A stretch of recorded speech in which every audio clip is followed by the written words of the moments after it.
যখন তখন বাচ্চারা বায়না করতে শুরু করে দেয়, মা এটা খাবো ওটা খাবো। তো হঠাৎ করে সন্ধ্যাবেলা আমার ছেলে আমাকে বায়না করলো, মা তোমার হাতে আজকে আমি আলু চিপস খাবো।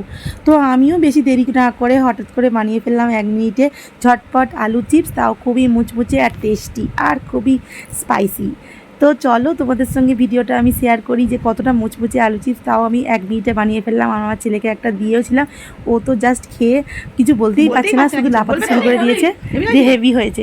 তো তোমাদেরকে দেখাই পুরো ভিডিওটা, তো তোমরা দেখতে থাকো। এখানে আমি একটা আলু কেটে নিয়েছি পাতলা পাতলা করে, দেখতে পাচ্ছ। আর এখানে কড়া বসিয়ে দিয়েছি, আর কড়াটা তেলও দিয়ে দিয়েছি, আর গরম হয়ে গেছে। আলুগুলোকে আমি এভাবে সব অর্ধেক দিয়ে দিলাম ফ্রাই করার জন্য। হালকা হালকা লালচে লালচে হবে এটা, আর খুব বেশি হাই হিটে আমি এটাকে ফ্রাই করব না, তার কারণ এটা পুড়ে যেতে পারে, আর পুড়ে গেলে অতটা বেশি টেস্টি হবে না, তিতকুটি ভাসবে।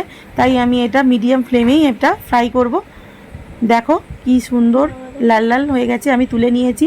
আর সেমভাবে বাদ বাকিগুলোকেও আমি ভেজে নেবো। আমার ছেলে ক্যামেরা করে দিচ্ছিল, তাই একটু দূরে চলে গেছে। আলুগুলো দিচ্ছিলাম যখন, তখন একটু ঠিক যাচ্ছিলো, কারণ যেহেতু ওতে নুন দিয়ে মাখানো ছিল, আর তেলের উপরে দিতেই চিড়ির করে উঠেছে। তাছাড়া আমার ছেলে একটু ভয় পেয়ে পিছনে চলে গেছে। তো যাই হোক, তো এইভাবে সন্ধ্যাবেলা যদি কিছু খেতে চায় বাচ্চারা, তো বাইরের চিপস না কিনে দিয়ে ওদেরকে এইরকমভাবে বাড়িতে যদি তোমরা বানিয়ে দিতে পারো, তো ওরা বাইরের চিপসের কথা কোনো দিন বলবেই না। সত্যি বন্ধুরা, এইভাবে তোমরা বাড়িতেই ঘরোয়া পদ্ধতিতে চিপস বানিয়ে দিতে পারো, ওদের পুরো মুখে লেগে থাকবে। এটা আমি তোমাদের পুরো মানে কথা দিতে পারি, মানে এটা আমি পুরো পাক্কা বলতে পারি। কারণ আমি নিজেই ভাবতে পারছি না যে আমাদের বাড়িতে এইরকম আমি ফার্স্ট টাইম বানালাম, আর এতটাই সত্যি টেস্টি হয়েছিল, আমি এখনও বলছি। আর এই দেখো একটা মানে ফ্রাই হয়ে গেছে, আর একটা কাগজের মধ্যে আমি নিয়েছি, আর যাতে তেলটা অ্যাবজর্ব হয়ে যায়। আর একটা পাতি লেবু কেটে আমি একটু লেবুর রস ছড়িয়ে দিলাম এর মধ্যে, আর একটু বিট নুন দিয়ে দিচ্ছি। এমনি নুনও তোমরা দিতে পারো, কারণ বিট নুনটা দিলে একটু স্বাদটা বেড়ে যায় সেই জন্য।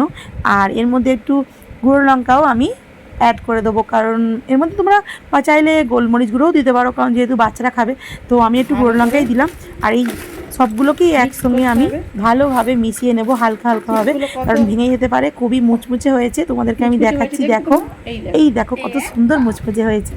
তো এটা খুবই টেস্টি হয়েছে, কারণ আমার ছেলেকে আমি একটা দিচ্ছি, তোমরা নিজেরাই দেখবে যে ও খেয়ে কিছু বলতেই পারছে না। দেখো, ও জাস্ট মুখে দিয়েছে, কিছু বলছেই না। এবারে দেখো ওরা পুরো লাফাতে শুরু করে দিয়েছে, হেভি হয়েছে হেভি হয়েছে বলবে। তো চলো দেখি কতটা ভালো হয়েছে, আমিও একটা ট্রাই করে দেখি